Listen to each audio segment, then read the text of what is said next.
Thank you, Mr. Chairman.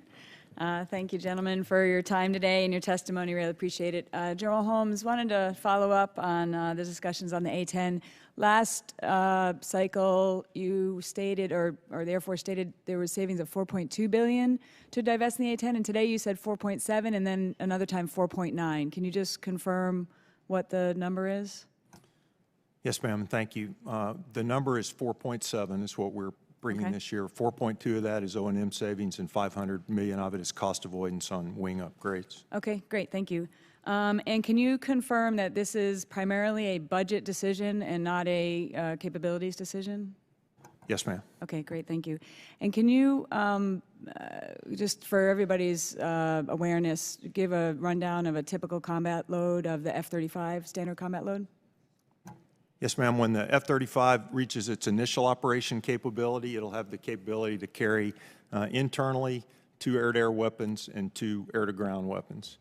It'll have the radios and the digital communications to be able to communicate with folks on the ground. When it reaches its FOC, then it'll have the ability to carry heavier JDAMs, to be able to carry the SDB-2, to fire its internal gun, and to be able to carry external ordnance on the wings as well. Okay, great. And so internal and external ordnance on the wings, it would be a standard combat load at FOC? At FOC, yes, ma'am, it'll have that capability depending on the threat. And if the threat allows it to, then it can carry ordnance on the outside as well under the wings. And how many bullets are in the gun? I think it's 250. I think it's 180. Yes, ma'am. Actually. That's one trigger pull on the A-10, just so you know. And we got plenty more. So, and the standard conventional load on the A-10, I'm sure you know what that is. I mean, we got over 1,150 rounds plus a variety of other weapons that we can carry. So if you had the resources, do you agree that there are situations, combat situations on the ground that the A-10 would be best suited in order to save lives? Yes, ma'am. Great, thank you. And then switching to the EC-130, so that, the Air Force is divesting in the A-10 and the EC-130, both stationed at Davis-Monthan, both in my district. I won't take that personally, but obviously I'm concerned about losing that capability. So you mentioned in your testimony, but I just want to confirm, the plan or the desire is to cut the fleet basically in half this fiscal year.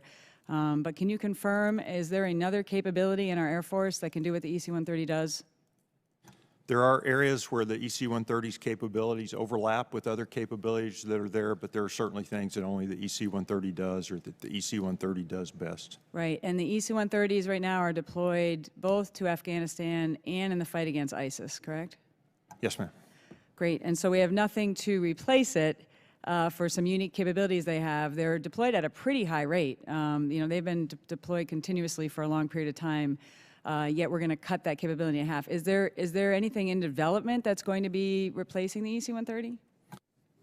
We are considering some options to do that. As you know, we're embarked on a program to upgrade our J-STARS and replace the J-STARS aircraft.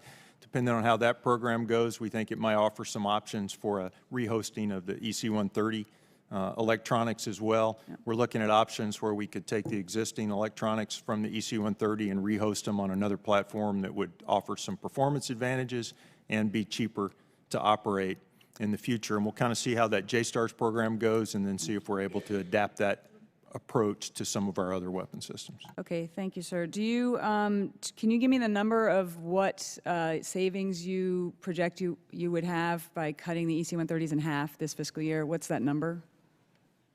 Do you know? You don't have to, I mean, if you could just get to me. Yes, ma'am. It's right roughly $470 million across the FIDA. Okay, if you could get me the FY16 number, yes, that'd be great. So I'm sure you can appreciate that we've said there's a unique capability that the EC-130 brings, that we don't have another capability yet.